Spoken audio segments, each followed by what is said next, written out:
Hey, good afternoon, everybody. Okay, I have a few toppers, so please bear with me. Over the past 15 months, we've made tremendous progress in our fight against COVID, with 220 million Americans fully vaccinated and over 100 million people boosted.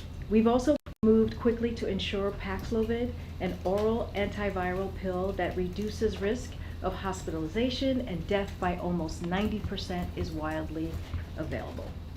Importantly, because of all the work the Biden administration has done on vaccines, boosters, treatments, and more, daily COVID-19 deaths are down by 90% from when the president took office, even as infections are rising.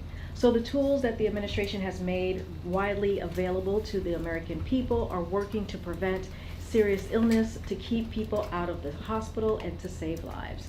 And while COVID isn't over, it's critical that Americans know that we now have more tools than ever to protect ourselves. We can now prevent most COVID deaths, and that's major progress. To drive further progress, today we announced new federally supported test to treat sites. Today, the first of these launches in Providence, Rhode Island. In the coming days, we'll deploy clinical personnel to help transform several of Minnesota's state-run testing sites into test-to-treat sites. And in the coming weeks, we will work to open more in places like New York and Illinois. These build on the more than 2,500 sites we've already set up at local pharmacies and community health care centers.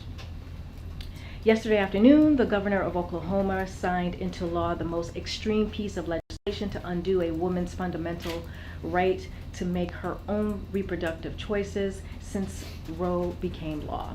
This law will go into effect immediately. Not only does this law ban abortion from the moment of fertilization, but it also adopts Texas' plan to allow private citizens to sue their neighbors for providing reproductive health care and helping women to exercise their constitutional rights.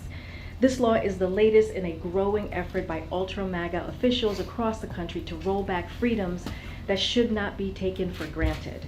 Roe has been the law of the land for almost 50 years, and it is under serious threat. They are starting with reproductive rights, but the attack on our fundamental rights, including the right to contraception and marriage equality, is growing, and these rights are increasingly at risk. The president believes that women have the fundamental right to make their own reproductive health choices, and he and the vice president and the entire administration are committing to protecting these constitutional rights and fundamental freedoms. Today, the Department of Agriculture announced new steps to strengthen food supply chains, increase competition in the meat processing sector, and lower prices for American consumers. The department is making $200 million available to create a new processing capacity expansion program, providing $25 million for workforce training, and releasing the first of 3 planned rules designed to bolster enforcement of the Packers and Stockyards Act, which will increase transparency. These actions will combat market dominance by a small number of major meat and poultry processors in key markets, where excessive concentration and control has led to lower prices paid to poultry producers and higher prices by consumers. After the severe and sweeping sanctions on the Central Bank of Russia, the Department of Treasury issued General License 9 to provide for an orderly transition so that the bond holders could get paid. We've announced that we will not be renewing the license. This means that Russia will likely fail to meet its obligation and face default, an enduring sign of their status as a pariah in the global financial system. We expect the impact of the U.S. and the global economy to be minimal, given Russia has already been isolated financially. That being said, Treasury Department continues to monitor and have conversations with global financial community. I have 2 scheduling updates. Next week, the President will welcome Prime Minister of New Zealand to the White House, another example of our continued commitment to the Indo-Pacific. We'll have more details on this as we get closer. And as you all saw, we announced that on Sunday, the President and the First Lady will travel to Uvalde to grieve with the community that lost 21 lives in the horrific elementary school shooting We will have more to share as we get closer, but while he's there, the president will meet with the community leaders, religious leaders, and the families of the victim. The president and First Lady believe it is important to show their support for the community during this devastating time and to be there for the families of the victims. And lastly, on Tuesday, as you all know, the parents of 19 kids did what so many of us parents do every morning. They gave their kids a kiss, told them they love them, and wished them a good day at school. They figured their kids would spend their day reading, writing, doing math, playing with friends at recess. These kids never came home. Some of these parents needed to give DNA samples to be able to identify their own children. These were elementary school kids. They should be losing their first teeth, not losing their lives. They should be at Little League, softball, and soccer practices this weekend. These parents should be planning their kids' summer, not their child's funeral. As a parent, it is unfathomable to me that this happened. These kids had their whole lives in front of them. Our hearts ache for their families. Our hearts ache for the family and loved ones of the teachers who were killed. Schools should be sanctuaries of learning, not battlefields. And teachers should be there to teach, nurture, prepare our children for the future, not to be gunned down or asked to sacrifice their own lives for the kids they love. But that is what two heroic teachers did in Uvalde, killed while trying to protect their students. I'm a parent of an elementary school student. I know many of you in this room are as well. We cannot become numb to this. We will not accept this. A grocery store, a church, an elementary school, and this is just in the last few days, it is unacceptable. As the president said the other night, why are we willing to live with this carnage?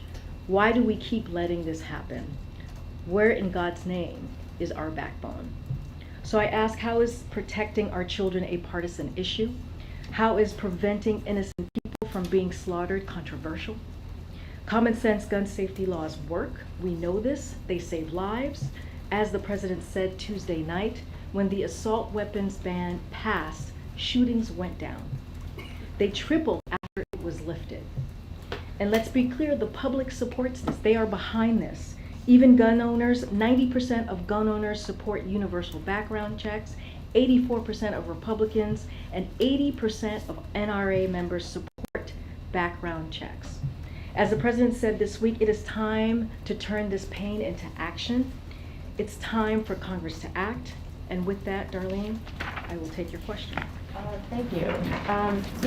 Is there any reaction here at the White House to the Senate Republicans blocking the domestic terrorism bill, which was supposed to open the door for some debate and discussion about gun safety, as you were just talking about? So we're disappointed that Congress did not move forward with the legislation that would strengthen our response to domestic terror incidents like we saw in Buffalo. We need Congress to act on that, and we need Congress to advance common sense measures that we know will save lives when it comes to gun violence. And secondly, the NRA is opening its convention in Houston tomorrow, 3 days after the massacre in Uvalde. Former President Trump, Texas Governor Abbott, and others are set to speak there. Does the White House think it is appropriate for that convention to move forward? Should it be postponed, canceled, given the events of the last few days?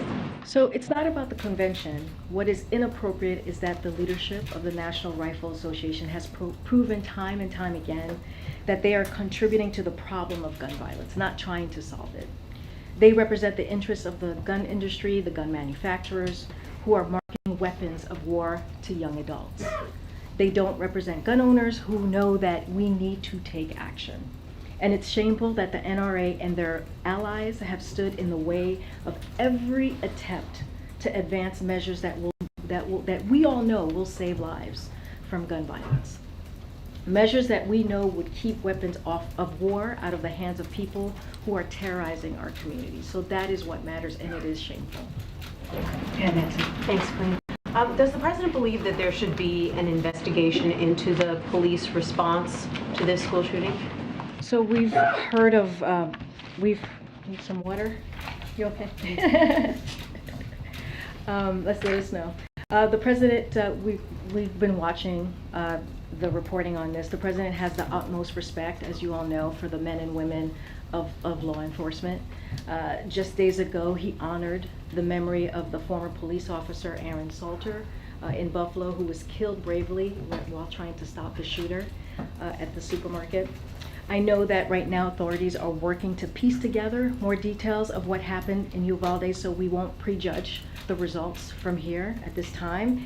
It is always a good idea to look back and try to find any lessons we can learn, especially from tragedies like this, so that we can prevent them from moving forward, including law enforcement response. And is the president considering calling on Congress to stay in town to work on this issue instead of going home for a week-long recess? So we have been in close touch with Congress even before this shooting and clearly what we saw in Buffalo about gun reform. This is something that's been a priority for the president since day one of his administration. And we also have been in close touch, and we really appreciate what Senator Schumer and Speaker Pelosi have been doing. You know, the president has been very clear that it's time to act. It's time for Congress to act. The president has long urged Congress to take action to fight gun violence, including by expanding background checks. He supports Leader Schumer's plan to bring legislation forward. The Congress will clearly handle the mechanics of all of this. And you know, as you all may remember, during the State of the Union, the president asked Congress to pass proven measures to reduce gun violence, pass universal background checks.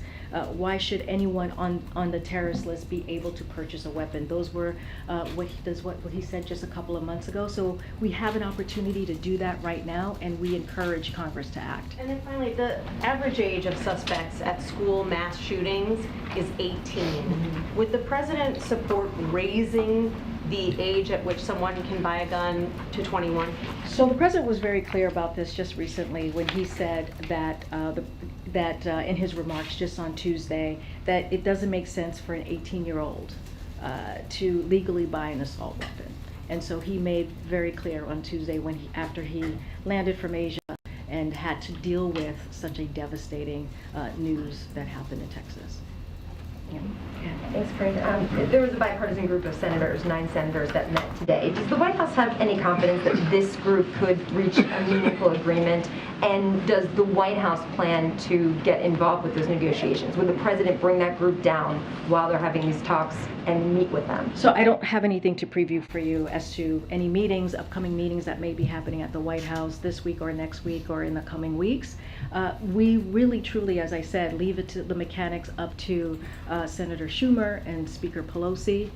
We are confident in that that Senator Schumer will bring this forward.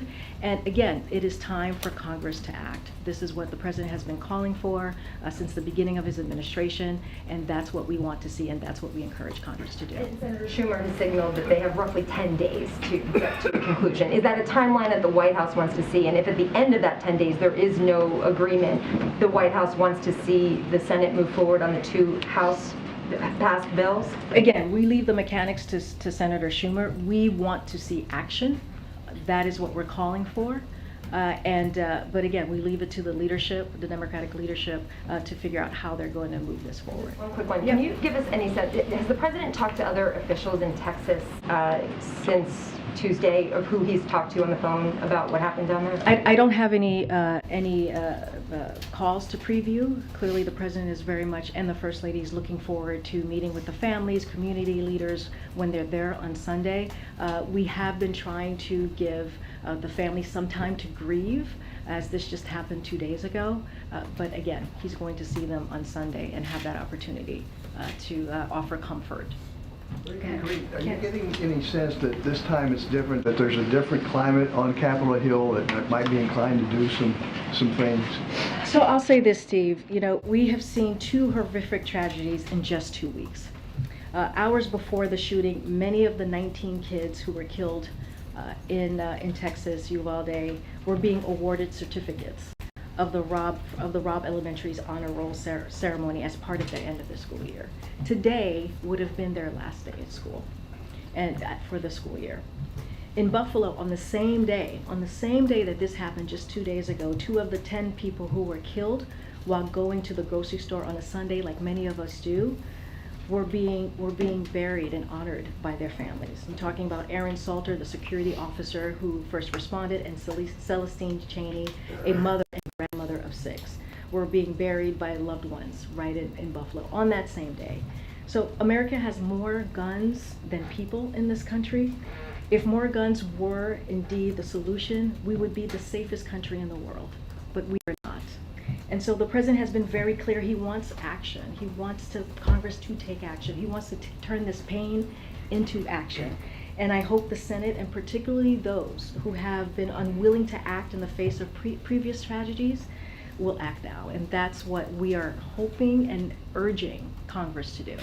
Is the president considering some unilateral actions on guns? There are a number of gun safety advocates who are pushing for things like a gun czar or a state of emergency declaration. So on your first part, you know, while we've been calling for Congress to act, and the president has done that since the first couple of days of the White House, he has been waiting, right? We have talked about the comprehensive approaches that he's taken. We recently announced how over $10 billion from the rescue plan has been spent or committed on ways to fight gun crime and gun violence. The president wants cities and states to use even more. The Justice Department issued a tough new rule to stem the flow of ghost guns, which are increasingly being found at the crime scenes and which are the weapons of choice for terrorists and criminals. So the administration issued a zero tolerance policy for gun dealers who will sell guns illegally. So this president has done more via executive actions than any other president during their first year of office. Now what we are asking for is for Congress. We are urging them to take action. Go ahead. Thanks, Karine. How does the president view his role in this moment? We talked yesterday about changing a dynamic that's been entrenched for decades now at this point. I understand the legislative details are Capitol Hill's prerogative. How does he view his role in trying to change that dynamic? Well, I think he view his role as he has been doing. You know, if you think about his remarks on Tuesday, it was compassion, it was sadness, it was outrage, and you heard that from the President of the United States, basically saying enough is enough. And this is something that he understands personally. This is a president who has worked on gun violence during his Senate years as vice president and has leadership already from the first couple of days of stepping into this administration. So we have done our part. Will there be more executive actions, and will we do more? We'll look into that. We're always looking to do more. But right now, we need the help of Congress. We need them to step in and to deal with this gun violence that we're seeing that's tearing up not just families, but communities across the country. You Okay. were on, just one more quick one. Yeah, You were on sure. Air Force One. Can you talk about kind of the president's reaction when he got the news, when more details started to come out over the course of those final hours on the flight, and as he prepared for his remarks on Tuesday night, which he echoed on Wednesday? Yeah, as you said, Phil, I was with the president on the plane on Air Force One because we were coming back from Asia, and I got to see him right before he delivered the speech. Honestly, I would leave the speech to stand for itself. You heard his emotion. You heard what he said very, very clearly. And again, you heard the outrage, which we saw from some of you on TV, from some of your colleagues who are in Texas, who were talking to families on the ground, the communities on the ground, the outrage, the sadness, the grief. And that's what you heard from this president. And you know, he said a couple of things that I think it's important to reiterate as we really think about what happened, is that, you know, there are parents who will never see their child again, parents who will never be the same. And the president said to lose a child is like having a piece of your soul ripped away. It's suffocating, and it's never quite the same. And it's a feeling shared by their family members and the community that's left behind. So that is the president's focus right now. He's going to go clearly on Sunday to offer his comfort, to grieve with the family and the community, but at the same time, he is going to call on Congress to take action because it's been too long, and now is the time to act. Go ahead. Two quick things. First, apparently the company that sold the shooter his rifles received a $3 million PPP loan under the last administration. Do you know if there's any effort by this administration to claw that money back? So this is the first I'm hearing about this, so I would have to go back to the team and look into it. Do you know the name of the company? The company is Daniel Defense, D-A-N-I-E-L Defense. Apparently they received a $3.1 million PPP loan right at the beginning. My colleagues have been writing about it apparently today, but if assuming that is confirmed, would the president, do you think, support the idea of trying to claw that money back? I honestly, Michael, I need to check with the team and just make sure that is actually factual, but I need to check with the team. Thank you, I appreciate that. And we'll get back to you on that. And then just, going back to the question that I'm sure, everybody has been asking, which is the sort of, what is the president going to do and can do? You talk a lot about the outrage, you talk a lot about that he wants Congress to act. You talk a lot about the emotion. I was in this room, I think a lot of people here were too, when the President Obama cried at that very podium hours after the Newtown shootings. There have been a million shootings since then, lots of expressions of outrage. Lots of expressions of wanting Congress to act. They haven't. I mean, there are people out there, saw several of them on TV today, who say this president needs to do more than all of that. This president needs to declare a national emergency. He needs to create task forces. He needs to create, a czar of gun things. He needs to say he's not leaving this building. He cancel his vacations. Tell Congress, members from Congress to get in a room and not leave until they got a solution, and not accept some of the sort of half measures that are sort of being offered. And I guess the question is why isn't he doing any of that? So on the public health, on the emergency, he has already done that. The president has already declared gun violence to be a public health epidemic. He has done that already, and he has mobilize our federal departments and agencies, including the Department of Health Services, to respond. So that has been done. Look, this is a president, as I've said already, who has been working on gun violence, gun reform, comprehensive gun reform, since he was a senator. And he also was there, as you're talking about, what President Obama had to deal with. He was there. He was his partner in that, and took on that portfolio of dealing with gun violence. He was there at the table. But isn't that more of an indictment than it is a plus to say that the current president has been involved in this for more than for decades, and it's not being fixed. These things are happening over and over again. But look, Michael, we are frustrated as well. We are angry as well. Look, I said this earlier and I'll say it again. This is a president who has done more via executive actions. This is how much of a priority this is for him, because we're a year into his presidency.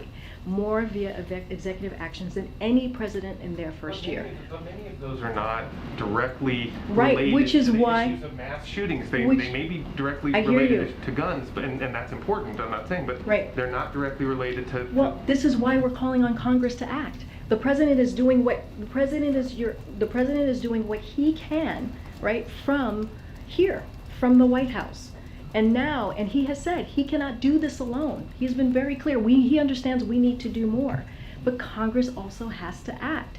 He has done a comprehensive plan on gun violence. We have listed that out. Every couple of months we talk about what he's doing, what executive action he's taking.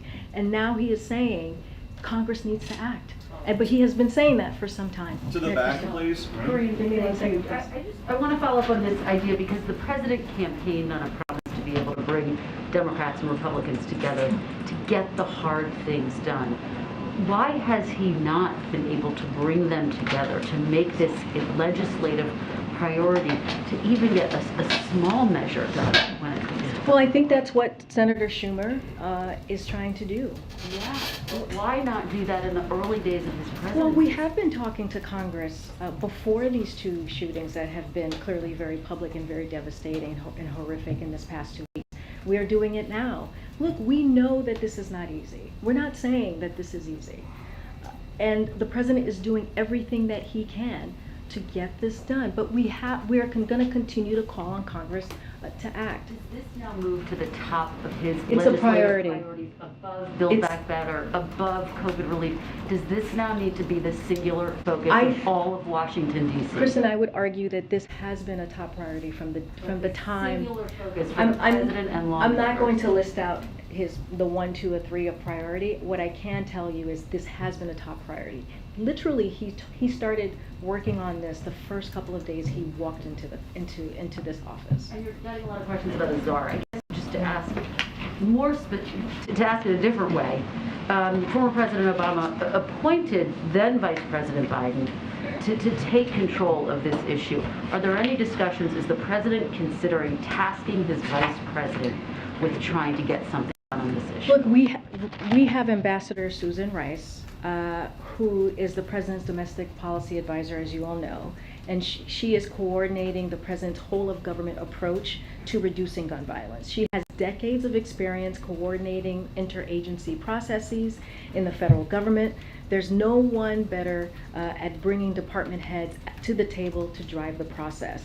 She has a team of 12 staff under the Domestic Policy Council who are working on gun violence reduction, taking an interdisciplinary approach that recognizes that we need all sorts of expertise at the table, from mental health to criminal justice to housing to education to address the issue. In addition to the Domestic Policy Council, there's the Executive Office of the President, the White House Counsel's Office, the Office of the Intergovernmental Affairs, and the Office of Public Engagement. All are playing key roles in gun violence prevention, as do several of the federal agencies, which I've listed out already.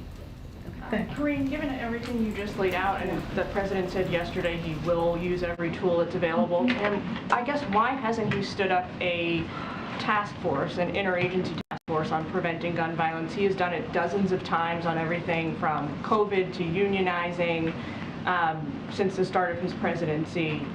There's also an outstanding request, I believe, from House Democrats over the past year that he appoint a national director, I guess as Kristen said, and start a task force. Well, I just walked through a whole of government approach that we're taking. That's how important this is. Across departments here at the White House and also with several agencies. We're talking about the DOJ, Department of Justice, we're talking about HHS, all very much involved here on how we're moving forward. You know, I guess why not make an official interagency task force? Because we have a whole of government approach. We have a whole of government approach that I just mentioned that Ambassador Susan Rice is leading, along with other departments. And with that whole of government approach, we have been able to put forth executive actions at a level we have not seen from any other presidents. We have been able to deal with this in a comprehensive way. What we are saying right now is that we need help, we need assistance. The president cannot do this alone. The Congress needs to act.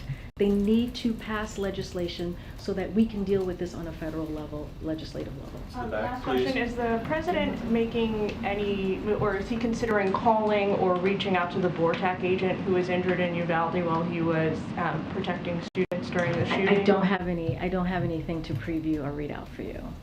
As you know, he's going to on Sunday. He's going to be meeting with community leaders. He's going to be meeting with victims and family members, and so we'll have more to share. I just don't have anything to share at this time. Okay, I'll go to the back. Thank you.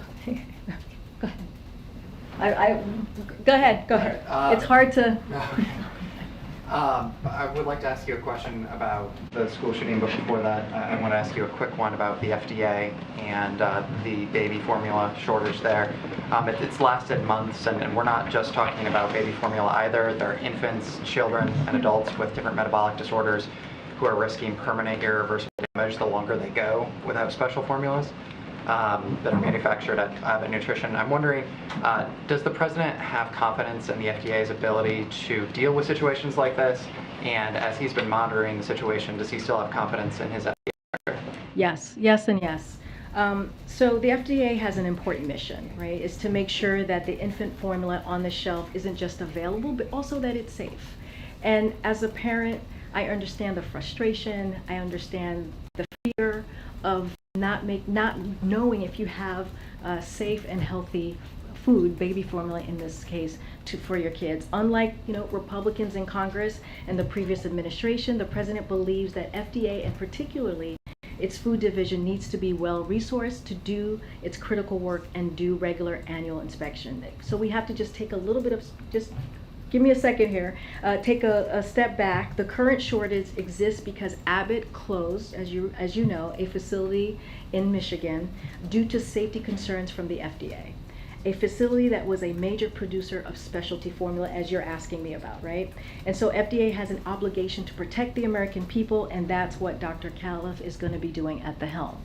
And then, Go ahead, you have a follow-up, go ahead. Second question, we've been having a lot of conversations about specifics when it comes to mass shootings, whether it's red flag laws or background checks.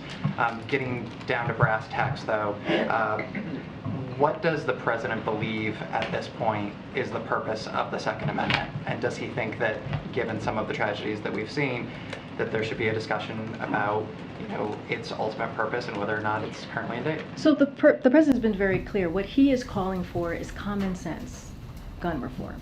That's it. He's calling for common sense gun reform to make sure that if you go to a church, you go to elementary school, you go to a grocery store, that you're not gunned down. That's what he's asking for. We're not talking about the Second Amendment or doing anything to get rid of the Second Amendment. We're talking about making sure 19 kids and 2 teachers died. That's the second major mass shooting that has occurred in 2 weeks. And that we're not even talking about the crime that we see, the gun violence that we see across the country on a regular basis. So we have to make sure that we have gun reform. That's why we're calling on Congress to act. Karine, Okay. Go ahead, April. I'm trying to stay in the back. Karine, I want to ask you about an issue that's been in the news nationally and internationally, the grains issue. House Foreign Affairs Committee Chair Greg Meeks is in your meeting with world leaders on the issue. He says that's all people are really talking about right now is the grains issue. And as you know, there's a blockade of the Black Sea. Russia's blockade of the Black Sea for the exports of grain. Yeah. And also India is having a problem, so the issue is Russia. Will this White House look at relenting when it comes to issues of sanctions against Russia to allow the grains to go out? Because right now, Meeks is saying the issue is starvation, as well as prices in the grocery store. So the question that you're asking about, if I'm getting this right, is like Russia has made a proposal to us to allow exports in exchange for lifting the sanctions. Yes. And so, we want to be very, very clear here because this is very important. This is Russia who is actively blocking the export of food from Ukrainian ports and is increasing world hunger. This is on them. Russia should immediately cease its war on Ukraine, which is devastating global food security, and allow the free flow of Ukrainian food. Before Russia attacked Ukraine in February, Ukraine was the world's largest export of sunflower oil, the 4th largest export of corn, which is what you're asking about, April, with the wheat, and one of the largest exports of wheat, this the what you're asking about. Now, there are tons of products sitting in silos in Ukraine and on ships that are unable to set sail due to Russia's naval blockade. So, and to be clear about something that has been the subject of Russian disinformation, sanctions from the United States and its allies and its partners are not preventing the export of Ukrainian or Russian agriculture, including food and fertilizer, nor are they preventing the ordinary transactions that are necessary for these exports, such as banking or shipping. Therefore, even according to the terms of their own apparent proposal that they have presented to us, Russia should immediately allow Ukrainian agriculture exports. So there's no conversation at all about lifting sanctions? You're saying no? There is not. Remember, again, this is Russia's doing. This is on Russia. Okay. Oh my gosh. All the way back. Go ahead, Nadia. I have two foreign policy questions. Sure. First, a team from the White House is visiting Saudi Arabia led by Brett McGurk. Is the president still trying to convince the Saudis to increase the production of oil? Is this part of preparation for the president's visit to Saudi Arabia? So I don't have anything to preview at this time on a trip or a visit from the president. I will confirm that Brett McGurk and Amos Hochstein were in the region to follow up on conversations on a range of issues, including Iran's destabilizing activities, ensuring stable global energy supplies, and other regional issues. On your question about oil, this trip is to review engagement with Saudi Arabia on energy security, as asking for oil is simply wrong. That's the way that we see it, and a misunderstanding of both the complexity of that issue as well as our multifaceted discussions with the Saudis. OPEC Plus will make its own decision as it relates to the oil, and as it always has. We are in consultation with all relevant producers about market conditions, including Saudi Arabia. One more, please, on Syria. Excuse me. The head of the Lebanese intelligence chief met with people at the White House.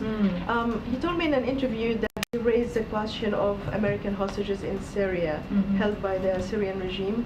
Can you update us on the case, specifically on Austin ties, and whether his release is imminent? I know it's sensitive because you're talking to the families. So, as you know, it's a very sensitive issue, and so it's not something that I want to comment from here. So I won't. I just can't. I don't want to do that just because of it's diplomatic negotiations, and I want to leave it in that space. Karine. Go ahead.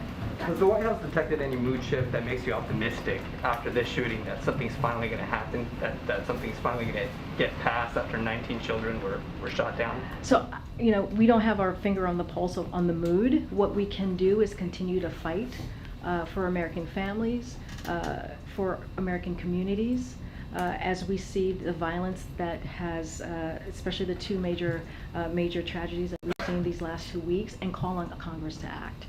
The president, again, and I've stated this, he has taken executive actions over this past year and a half, which is more than any president has done in its first term, and he cannot do this alone.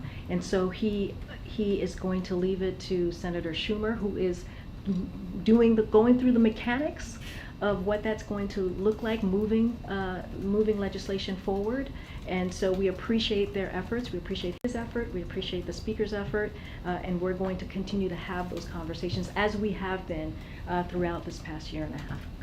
Thanks, Karine. So after the president visited with families in Buffalo, he was asked, what more can you do on guns via executive action? And he said, quote, not much on executive action. As Steve said, there are multiple gun safety groups that disagree with that statement and have pages of executive actions that they think the president can take. Does the president have any plans to meet with gun safety advocates? I know when he was vice president, he had hundreds of meetings in the EOB in his office there with groups. Does he plan to meet with them, and if not, why not? So I don't have anything to preview. Not at this time. I just talked about Susan Rice and her team, Domestic Policy Council. I've talked about the public engagement team and others, DOJ and also HHS. And those teams have been regularly talking to outside experts, outside groups over the course of this past year and a half. That's how we were able to put forward these executive action, comprehensive effort to deal with gun reform. So those conversations are going to continue. I just don't have anything to preview for you on this one. But just in terms of that sentiment, where okay. the president says there's not much more on executive action that he can do, does this shooting in Texas change that? I think what just to speak to that, look, the president has done a lot. He really has. The fact that I'm able to state this historical fact of how much he's done in his first year and a half. But we're always looking at what else we can do. But we have done, we have done so much. I just read it out, including stemming the flow of ghost guns, cracking down on gun trafficking, and using the American Rescue Plan funds to invest in keeping officers on the beat to fight gun crime and gun violence. And so we're going to continue constantly looking at additional executive action so we can move forward. But the president, again, cannot solve this problem alone. He needs Congress to do its job and to act. What role do you guys expect Senator McConnell to play on any sort of bipartisan gun legislation? Has the president planned to contact him or speak with him at all, and what are you hoping for from the Senate minority? Again, we're going to leave the mechanics to how this gets done to the leadership in Congress, Senator Schumer and Speaker Pelosi. We have had several conversations before these major shootings that occurred these last 2 weeks. This is an issue that has been a priority for this president since the moment he walked into this office, and as I mentioned, as a senator, as a vice president, and now as president. So there's an array of issues that we talk to Congress on a regular basis, and again, we're going to continue to have those conversations. On the gun issue, just a quick follow-up. Is one of the concerns of the White House that moving ahead with executive actions right now while there are talks in Congress could sink those talks in Congress? Is that why you're one of the reasons you might be holding back on moving forward with executive actions? No, I mean, we've been very clear. It's time for Congress to act. We cannot do this alone. The president cannot do this alone. So we're asking Congress to act so we can have federal laws to actually deal with doing gun reform, comprehensive gun reform. On the Summit of the Americas, President Bolsonaro of Brazil has said he plans to attend now. AMLO of Mexico is still making mixed signals. Can you say whether those invitations have now formally gone out to all those leaders, and are the governments of Venezuela and Cuba and Nicaragua going to be excluded? So we're still considering additional invites, and we'll share them when we feel it's appropriate, when it's final, and that's when we'll share them. I don't have anything right now to share as far as a list. And then just one last one. The CBO came out with a report earlier this week that showed inflation was going to remain above target going down, but still above target to the end of this year and then into next year. I mean, has the White House sort of painted too rosy a picture on how quickly inflation is going to go down given the projections that came out from CBO this week? So a couple of things. So as you mentioned, the CBO report came out yesterday. It projects stable, steady economic growth in the years ahead. As inflation eases, the deficit falls dramatically this year. On the deficit, the CBO projects that our deficit this year will fall by 1.7 trillion after it fell by 350 billion just last year. That's after the deficit increased every single year President Trump was in office, and it is a lower deficit for 2022 than the CBO projected before passage of the American Rescue Plan. That means that our strong economic recovery, powered by the president's economic and vaccination policies, also improved our nation's fiscal position and reduced our deficit. On growth and inflation, CBO projects the economy to grow by 3.1% this year and 2.2% next year, with core personal consumption exemption, that's PCE inflation, falling to 2.3% by the end of next year. This is the kind of transition from a historic economic recovery. Again, steady, stable economic growth that works for working families that the president's policies are designed to bring about. So that's how we're viewing the CBO report. Go ahead, you had something on formula, you said? Can you tell us if there are any more flights planned from foreign flights for formula? I don't have anything to preview at this time, but we will have some more information in the upcoming days. Is that because you all are working on it and the details are not out there, or can we expect more flights? Yeah, definitely you'll expect more flights. I just don't have anything to announce at this time. And as you know, the second flight landed in Dulles yesterday. The First Lady was there to receive the formula and the package that landed. And then on the FDA question, you said you brought up the Abbott plant and it was kind of putting on them, but Senator Patty Murray today told the FDA that she gives the FDA an F on not realizing the warning signs of the crisis. And she also says that they have not given her a plan that she's requested about how to stabilize that food safety program. So is there anything the White House can ensure that the FDA has been responsive to Senator Murray and those on Capitol Hill? So let me just first say this. This is the hearing, during the hearing yesterday, Dr. Califf said it's important we get to the bottom of what happened with the Sturgis facility and the root of what has caused the issues we're facing today. He has designated someone to lead an after-action report, but we have to take a step back here and to look at the dynamics of what we're dealing with. We have 4 companies that make up 98% of the market. An industry that's concentrated means more vulnerability to the supply shocks and fewer options for consumption. And because of Abbott's voluntary recall, there have been huge disruptions to formula supply of a highly concentrated market. So we have to fix this. So our focus right now is on getting more infant formula supply to families across the country as quickly as possible, as well as running a historic agenda to diversify markets and grow the number of companies competing for your business. This is what will help avoid situations like this in the future.